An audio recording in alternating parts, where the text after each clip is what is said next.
welcome back to our museum from home. Today I'm standing outside of our Springhouse here, and I'm also standing on the bridge that goes over the creek that runs through this particular property. Now this creek right here is a really important natural resource for Hezekiah and his family and the 13 enslaved people who live here. But there's something else with this Springhouse that's going to make things really, really convenient to be right here in the Carolina backcountry. So I'm going to have you follow me, and we're going to go take a look at some of the things you can see.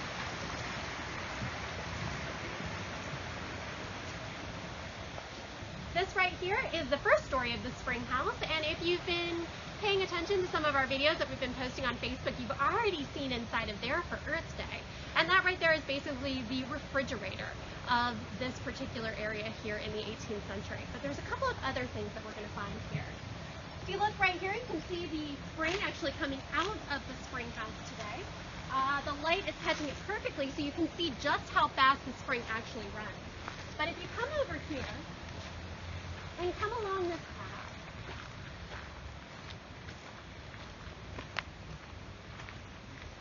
You're going to see this space right here. Now this over here is actually an easier access to that spring. This is actually going to be where you're going to have to carry big buckets of water. Down here you're going to scoop it up, and then you're going to head back up the hill in order to bring all of that water up to the kitchen.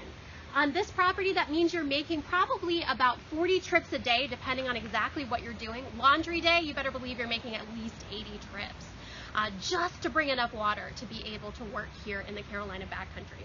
But this is an amazing resource, and why we think Hezekiah chose this exact spot for his house, because this right here is safe drinking water. This is crystal clear, good water. And in the 18th century, that's a really big concern. Things like the creek are going to be dirty. They're going to be full of all sorts of pollution, the exact same pollution that we have today, that's runoff.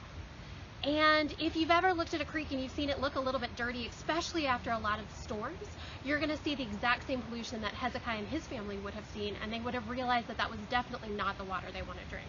Over here though, and as you saw back at our spring escaping the Springhouse, it's crystal clear. And so they would have known that this water was safe to drink.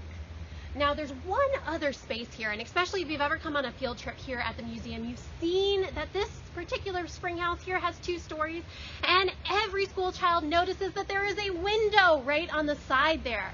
That window is for the 2nd story, and the 2nd story is actually going to be important to William Alexander.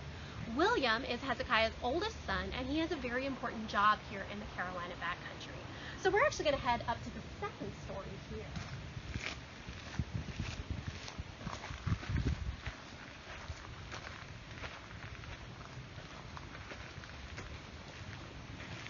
Now inside the Springhouse, you're not going to find steps. That's because we want to keep as much cold air on the bottom floor as possible.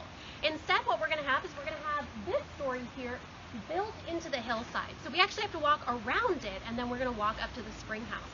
And if you look right along the Springhouse, you're going to see the remains of what was probably once a colonial road leading right by the